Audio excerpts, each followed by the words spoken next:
All right, everybody, welcome back to another episode of the Professional Volunteer Podcast. John, what's up, bro? How's it going? Thanks for having me again. Thanks for being here. I feel Early like a Sunday morning. I feel like a regular here. That's it. Co-host, baby. It's an early Sunday morning. John and I are recording today, and you'll be listening to this. Oh, I don't know, June. What the hell? 17th, Whatever. somewhere around there. Is that Wednesday? June 17th, I think. Yeah, I something think like so. that. All right, so today's episode is actually a special request. As I've mentioned on many of the episodes, we love getting feedback from those of you that are listening or now watching on YouTube.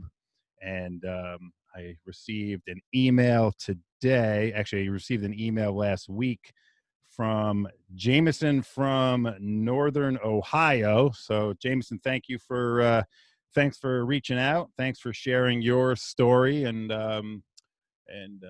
thanks for sharing what the professional volunteer means to you. Much appreciated, brother.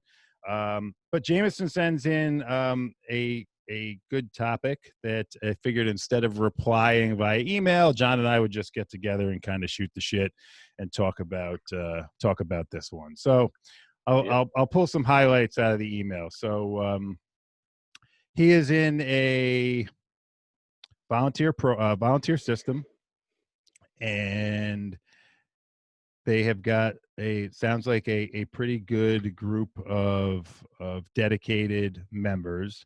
But the question is, they feel that there's a lost group in the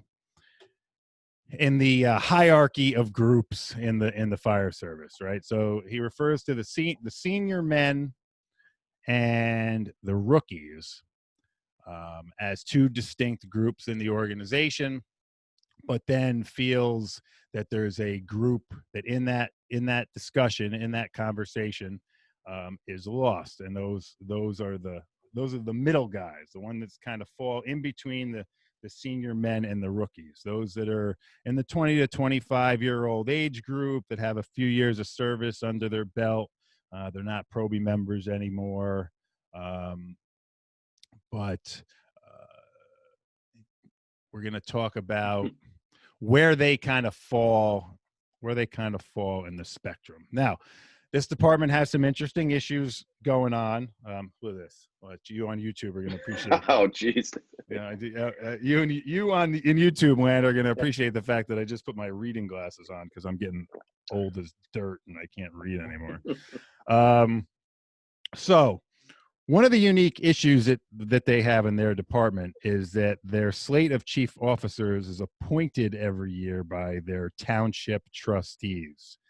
And they have been the same slate of chief officers for over 20 years. Now, that to me right there, before we get into the whole group thing, that's a challenge. What do you Yeah, think, John? that's the problem. I think, I've never been exposed to that. We have around here, and I think you're the same, Chief. You're elected by your company votes, popular Yes. vote. Yeah, correct. So to have them appointed by completely outside, outside thing, I'm not sure how that works. And I being would chief of imagine some, there's a lot of politics involved, because usually when you yeah, involve any political board outside of the spectrum of the fire service, there's yeah, it just politics doesn't involved. sound good. It just doesn't sound good. Yeah. And being chief, listen, I was chief for 8 years, and the biggest mistake I ever made, and I tell it to everybody I talk to about it, was I should have been done at year 6 because I was burnt out. I was done. It was just too much. And you start getting, bad attitudes and all whatever. That's a whole conversation. But what can you do about that? Nothing Right. really. It's out of your control. Right. So we got to find a way to. All right. Well, what you can, yeah, go because Let me dive as into I'm this a little reading bit this, more. yeah, So he refers to the group as the middle guys, and he's in his late 30s, 21-year member of the department. Started as a junior at age 16.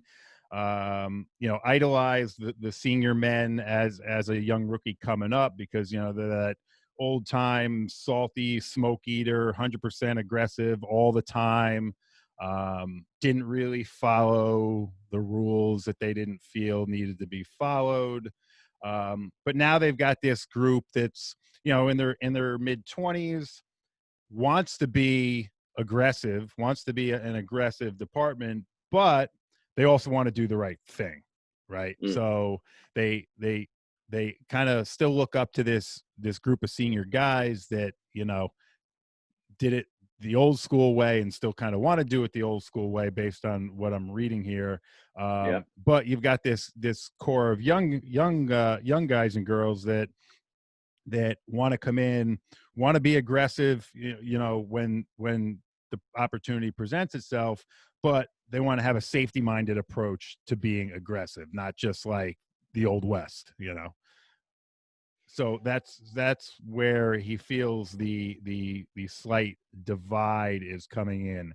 And how can they take this group of guys and continue them on a path to success, without upsetting that core of senior men that it sounds like is still there. And one thing we talked about off air, Jameson, that John and I talked about off air before we came on, was I don't know what group you're putting yourself into, but with 20 years on the job, you're a senior guy, dude.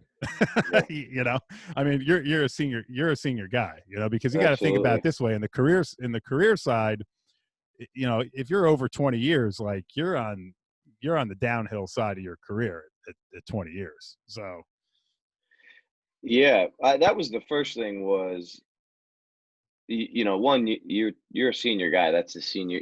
Age doesn't dictate what group you're in necessarily, as far as like, because we've talked about it before, is that just because you've been a firefighter for 30 years doesn't mean you're a firefighter. Right.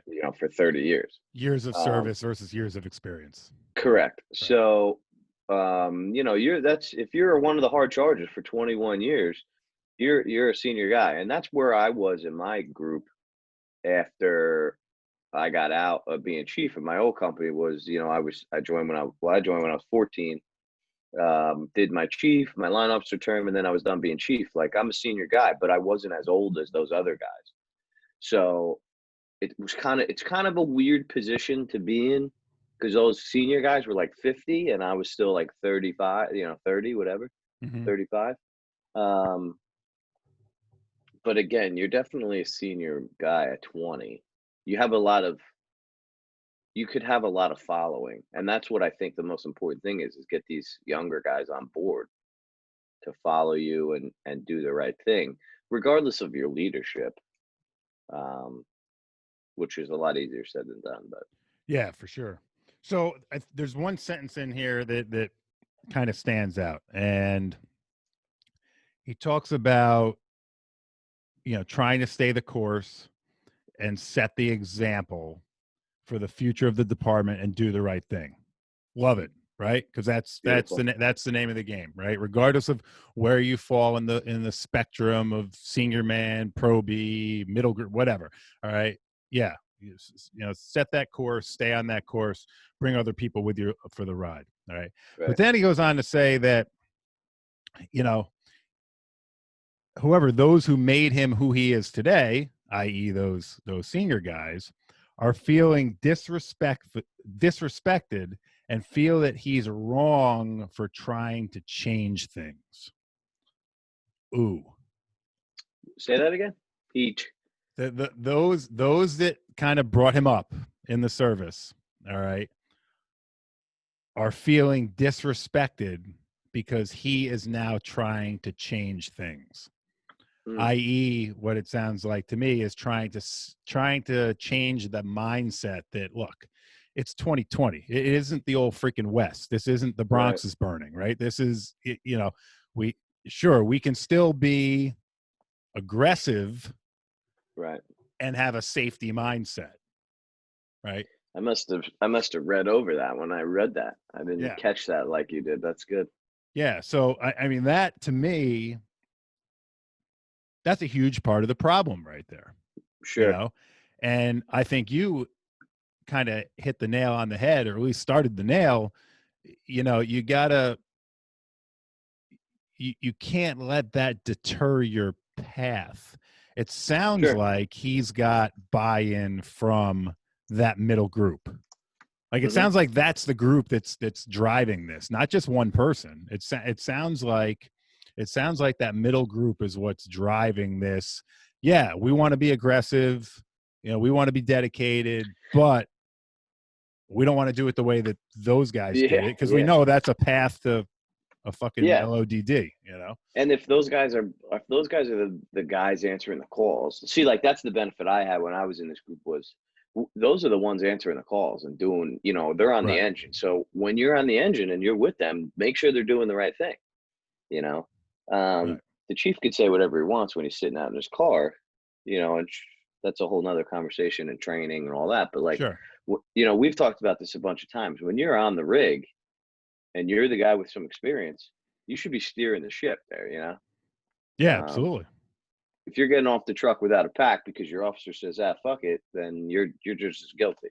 Yeah. If I always say, if the officer says, "Ah, fuck it, you don't need a pack," I kind of sometimes I'll just get out with one and be like, "Ah, I didn't, I already had it on, whatever," just Yeah. because it's what you're supposed to do. You know, Unless it's 120 degrees, yeah, people are yeah, going to say yeah. like, "Ah, you're an idiot," whatever. Right, right, right, right, right.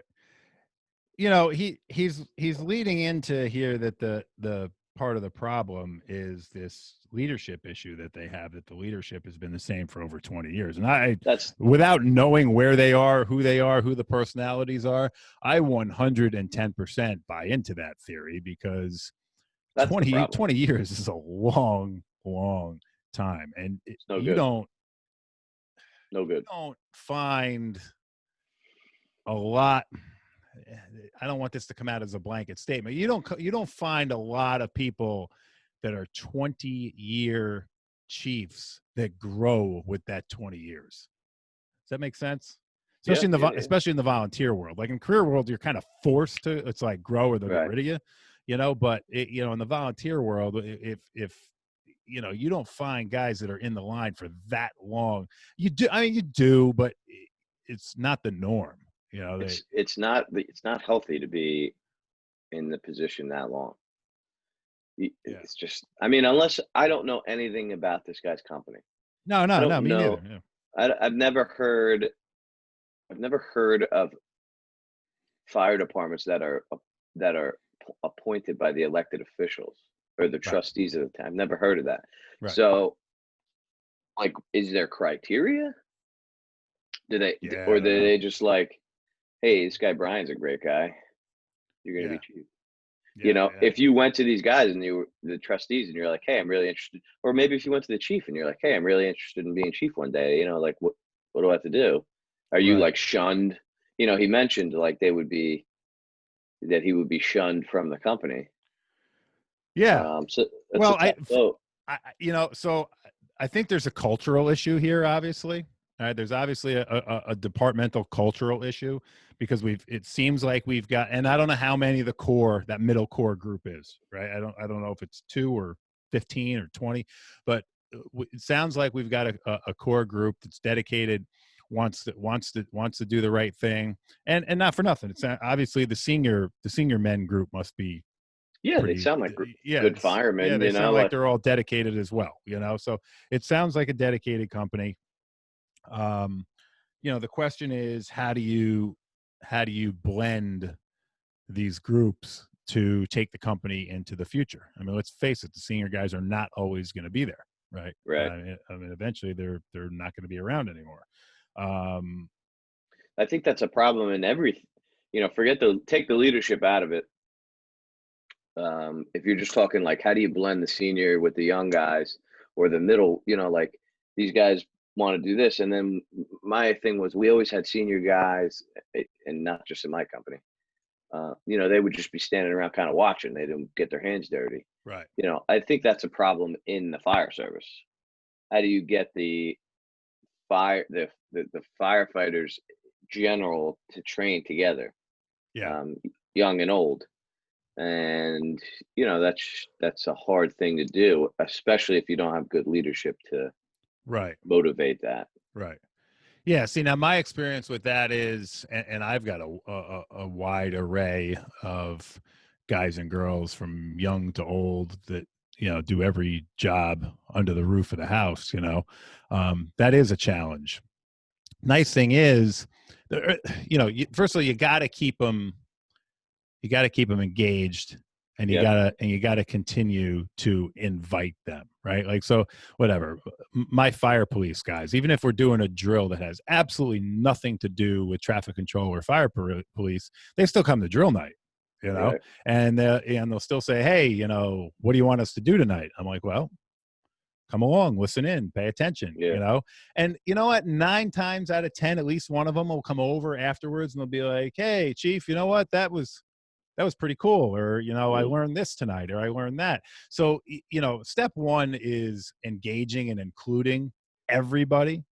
If Yep. they choose not to be included, like you said, kind of standing off to the side, bullshitting about the Yankee game last night or whatever else is going on, that's on them. But from a leadership aspect, you've got to do your due diligence and Yeah.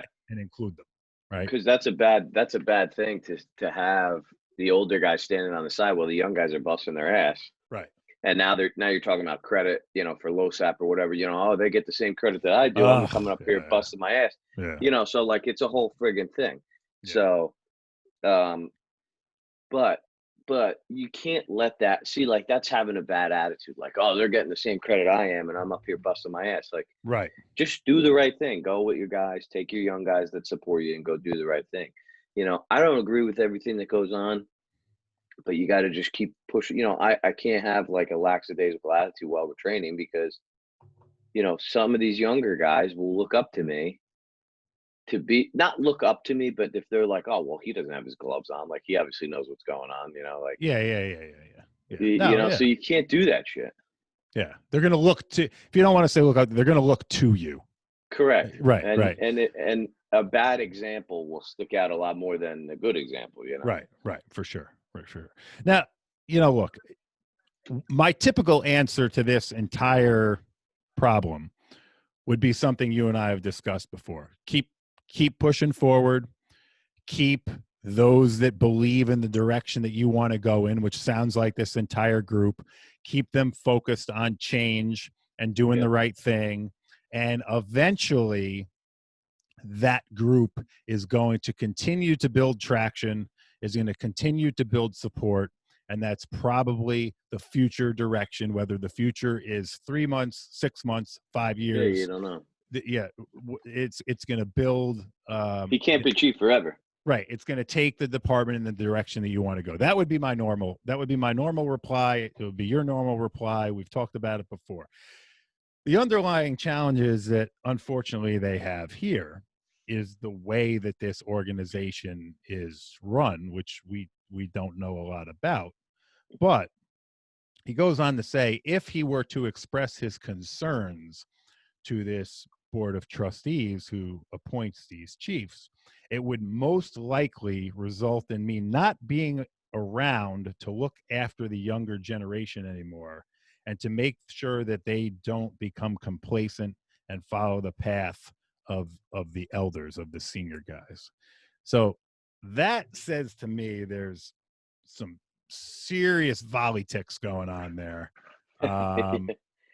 And at a level that none of us, that neither John or I know, because Yeah. I mean, we get elected by our membership. Well, that's what kind of my These chiefs are question getting is. appointed by town trustees that we don't know if they, who knows, maybe the town trustees are firemen, that Yeah. could be too.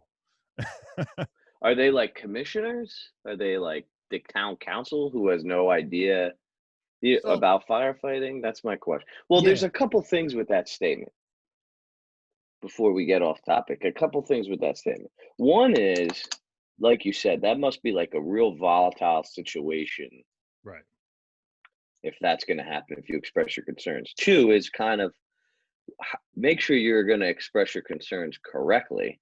Make sure that you don't come and be like, yo, what the fuck? You kind of like have a good conversation with these people.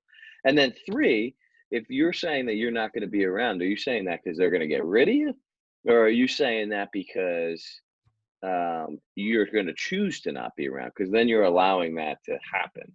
Yeah, I take it as the volley tick machine is going to kick into high gear and he's just not going to be welcome anymore. That's how I read it. Which is a very hard thing to deal with. Yeah, very hard. I've been there. I've been there. Yeah. Now, again, not knowing anything about the in my old department back before we became a fire district, we were a village department that wow. that contracted with the town as well, and our AHJ was the village board. Now, they didn't appoint anybody. Okay. They didn't appoint anybody. We had our elections just like, any other company would, but then our elections would go to them at their reorganizational meeting, and they would, accept the chiefs. That's basically all they would do. Right. And, the probably the positive side of that was they had zero, like they didn't have a clue, and they didn't have a clue, nor did they care to have a clue. Right. So it was like it came in front of their board. This guy's chief, this guy's car 2, this guy's car 3. Boom, okay, we accept them, move on. You never really, they never really got involved in anything. The downside of that was the financial side, because we weren't a taxation district and they controlled the purse strings. So, right. But there was no appointing being done. Now we did get into a situation at one time where a chief needed to be removed. And when it came to appointing his interim replacement, that was their job. Interesting. Yeah. So I know this stuff exists, Yeah, I was like unfamiliar with that at all. Yeah.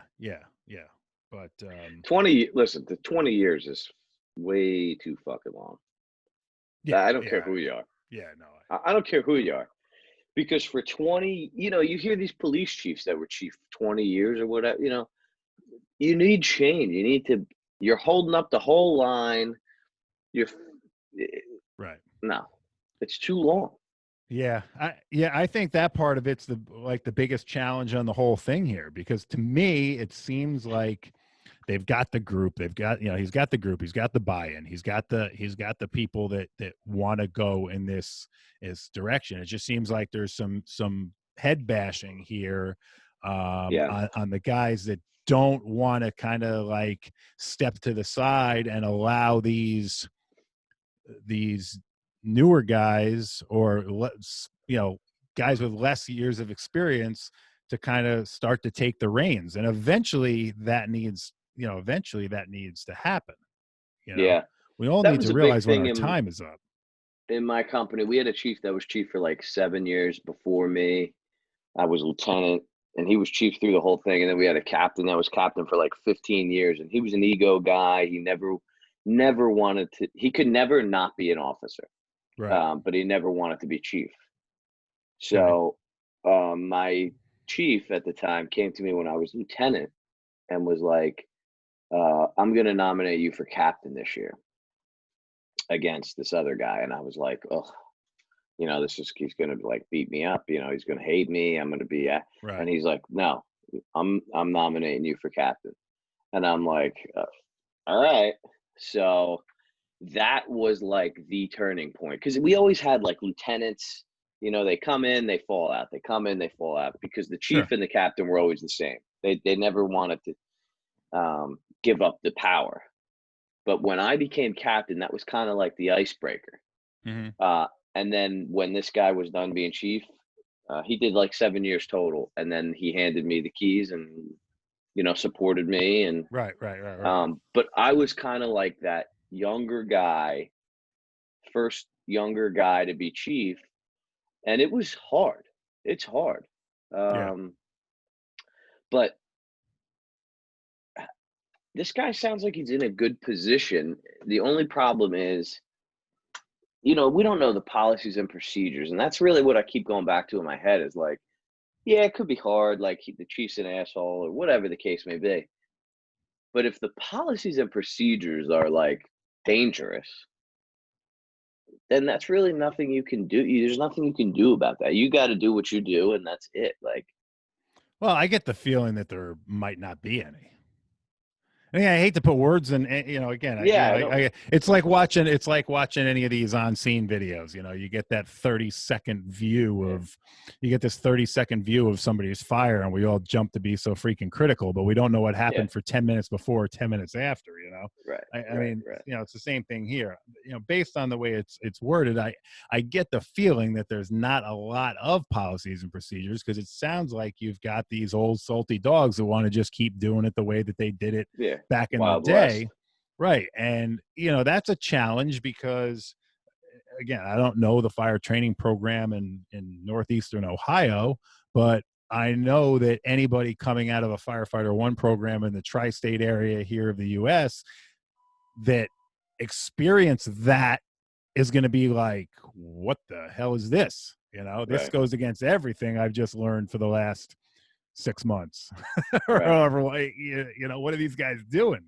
right, right, right. Um, so, I mean, look, my word of advice is to just keep plugging along, keep doing the right thing. And you've got to find a way to tackle that leadership change. Yeah, Um, Look, it might be continuing to build the base of support. And then instead of one person going to I was this just gonna say that. town board, a Just gonna say group of that. people go. Yeah. Yeah. Yeah, get the majority. Get these guys that are following you and they believe you and they buy into your program, and then you could either go to the chief or you could go to the town people and be like, "Look, here's the deal.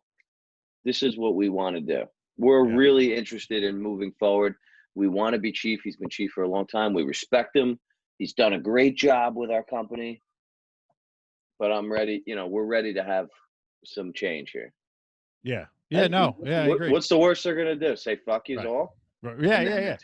and then 20 of you get up and go somewhere else. Yeah. I mean, look, one of the challenges with that is you have to, a lot of people will be like, I'm in, I'm on board, I'm on board, I'm on board. Then when it comes time to step outside the box and open their Oh mouth, and yeah, I've experienced this a lot over the years, you got that firehouse kitchen table chatter.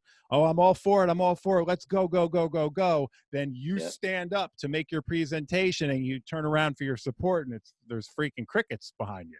You know, good.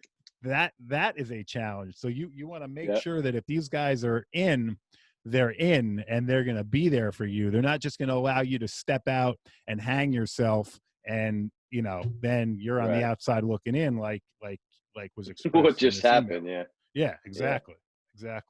yeah. Been there.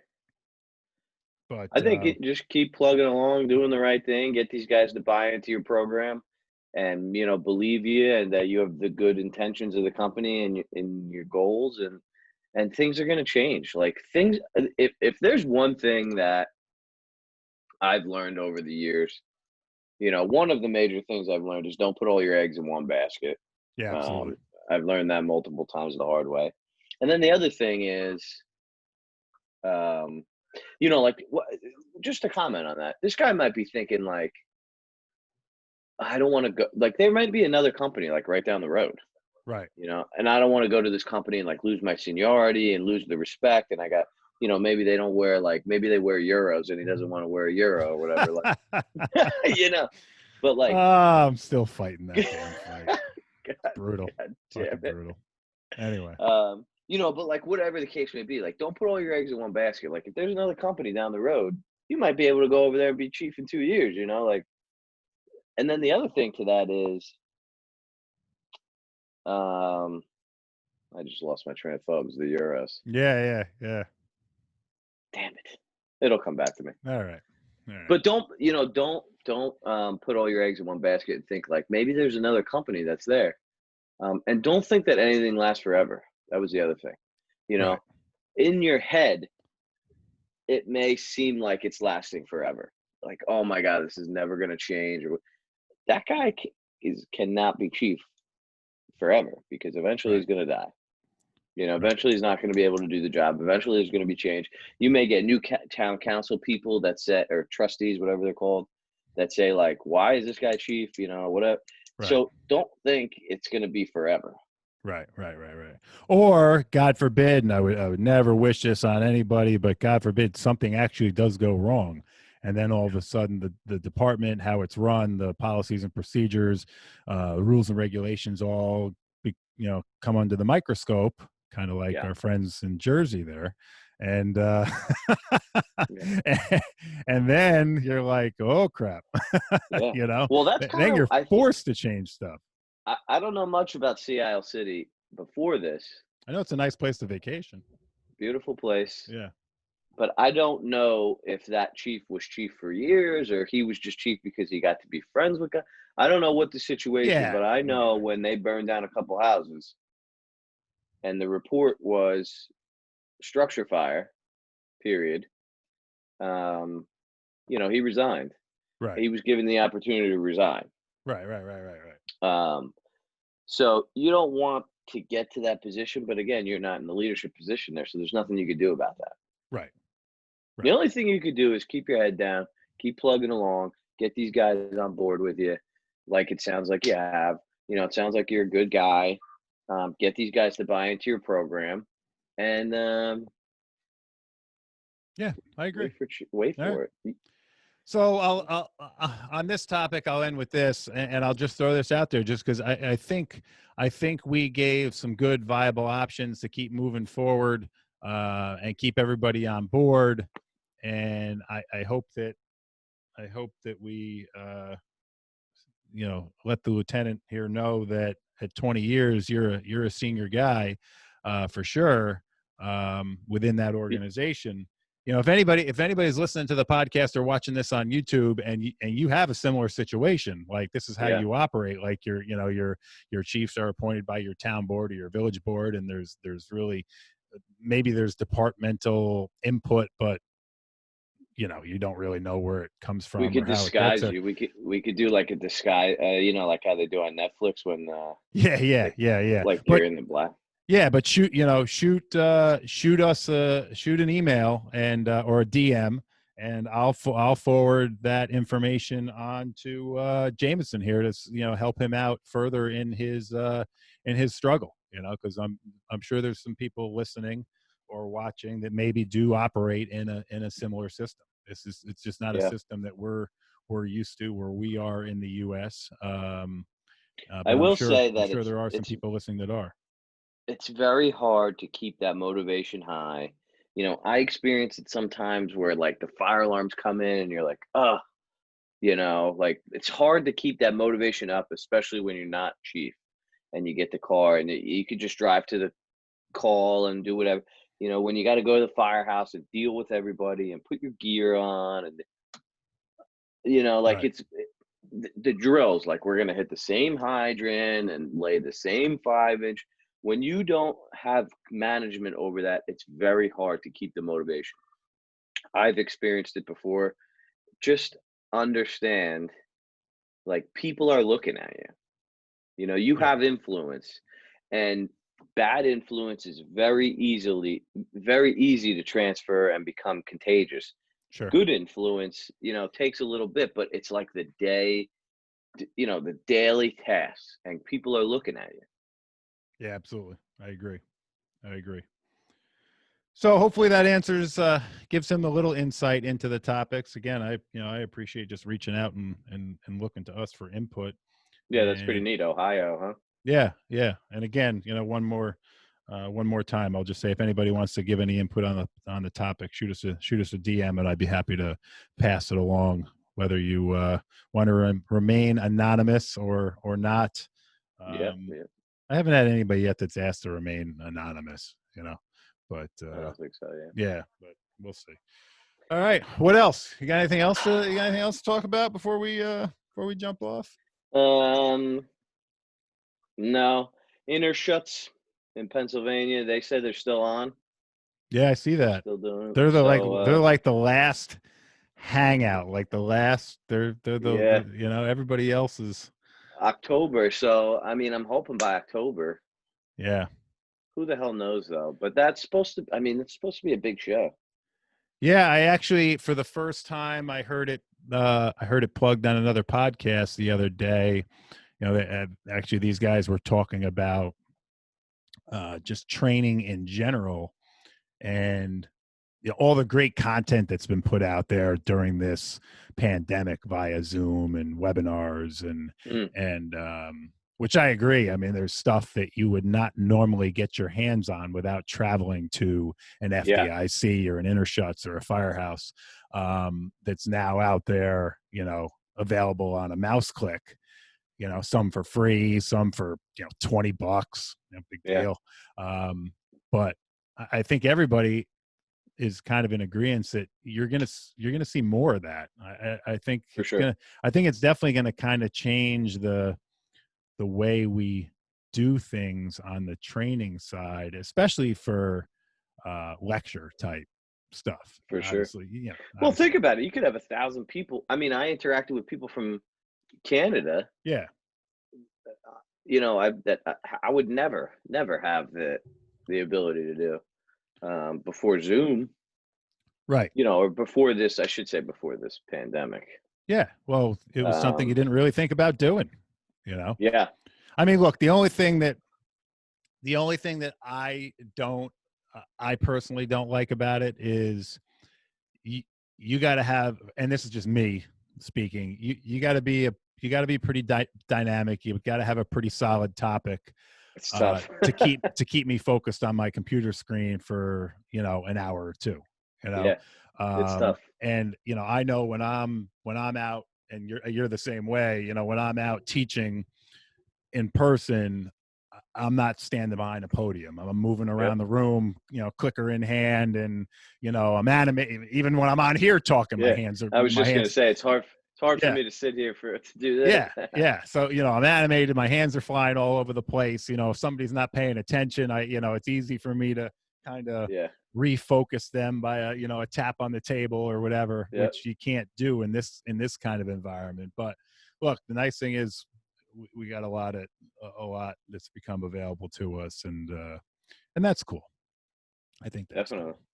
But yeah, so Interschutz is still on, and you're teaching there Yep. on that Saturday. Um, Saturday the 16th, I think it is. yep, your mental health Um, seminar. That's going to be good. yeah, I don't really have anything else big coming up. Some small things. I got a lot of response for my vehicle extrication open enrollment class. Um, sent about 10 quotes out for that. Oh, that's good. Um, yeah, so I love extrication. That's where I make my money. So Hmm. I love it. I would go out and do extrication every day. Do your assistants get a nice fancy shirt like that? Because if your No, assistants get a nice fancy shirt like that, I might have to put in an application. uh, well, I'll tell you what. We just made this. My Yeah. wife got the cricket. Oh yeah. She makes shirts like for her nutrition company. Yeah. Yeah. Yeah. So I'm like, yeah, we could try making it. We made a couple hers. We made this. This is a little big, Yeah, it's different though. It's cool. but yeah. So we get these shirts for like $5 on Amazon, Nice. and we've been trying to do it. So I mean, I don't know if I could do like a crazy logo like you have, but My training logo. Hold on. Look. This one. That one's easy to do. I like that. Yeah. That one's Pretty easy. cool. Yep. Yeah, we got. We just have to mend the two of them. Yeah, yeah, we could do that. We can mesh them up. How Maybe do we'll we? maybe we'll do that on some vehicle extrication. I don't know. We should do a shirt. This is where you need people to DM you. Best idea for a shirt logo between the two of us Yeah, we could do that. with a quote. We'll put yeah, person who comes up with it. My wife just yelled, "You I get a heard free something. shirt." Yeah, you get a free shirt. Person Best, to come. yep, best shirt. All right. Thoughts. Free shirt. You put it, and we'll put a logo on it on the back, or not a logo, a quote on the back. Saying. Yeah, yeah. Like, All don't right. So don't be an asshole.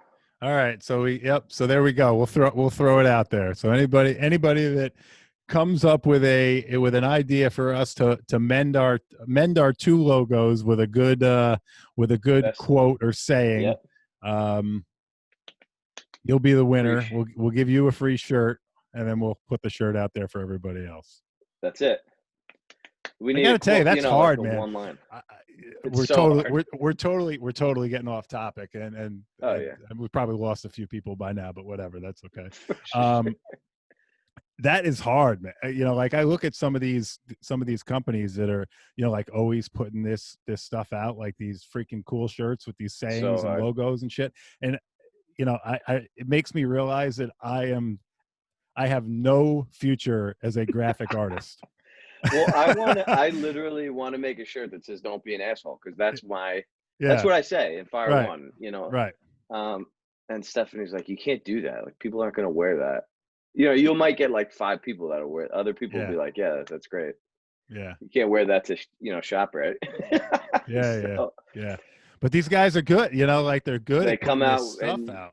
Yeah, and you see them, and you're like, damn it, that was so easy. I should have thought of that. Yeah. Yep. Absolutely. Yeah. Well, you know what? Hey, you just led me into. I normally do this on the outro when I'm off air, but you just led me into a good time to plug my 2 apparel companies that I've kind of hooked up with, and that's Direct Attack Apparel and First On Socks. So if you don't know who they are, check them out on Instagram. And if you want, what's the second one? First On Socks. FIRSTON Socks. Wow, I never even heard of that. And Direct Attack Apparel. Chief Solar is your discount code. There you go. Do you have socks? Huh? I don't have socks, but I have a ton of their socks, and I love them. Really? Yeah.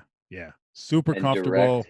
Yeah. Super comfortable. Okay. They stay up. Like if you like the crew socks, or if you like the what do they call them? The ones that come up like just below the knee. I wear those a lot when I'm doing like Spartans and shit like that. But yeah, they're nice. Good and stuff. Direct Good Attack they make like they can make shirts and stuff for you. Direct Attack has their own line of stuff. Oh, okay. And they're there's a Canadian US combo there, and they just put out some cool stuff. Cool sayings. Yeah, I'm looking at their Instagram right now. Cool sayings, nice logos, So I'm happy to pass along a discount code for those guys. And absolutely. Yeah. All right. Well, listen. That's all I got for you. All right, that's all I've got too. So well, I'll tell you what we are going to have to do one of these days. We haven't done an IG live in a while, so we're going to have to jump back on and do one of those. Maybe another round table here eventually, but and hopefully coming hands-on live to a location near you. One day. Eventually you'll get both mine and John's smiling face. We could do a full day. Yeah, yep. Full day. Full day of something. We'll figure it out. It'll be great. It'll be epic. Epic. Good word. Epic. Hashtag epic. All right, John. Thanks, brother. Yeah, thanks for having me. See you soon. Jameson again in Northern Ohio. Thank you for shooting the email and entrusting us with your questions. We appreciate Definitely it. Cool. And anybody else looking to do the same, again, reach out to us on either Insta, Facebook, or right through email. So have a good one. See you. Talk to you next time.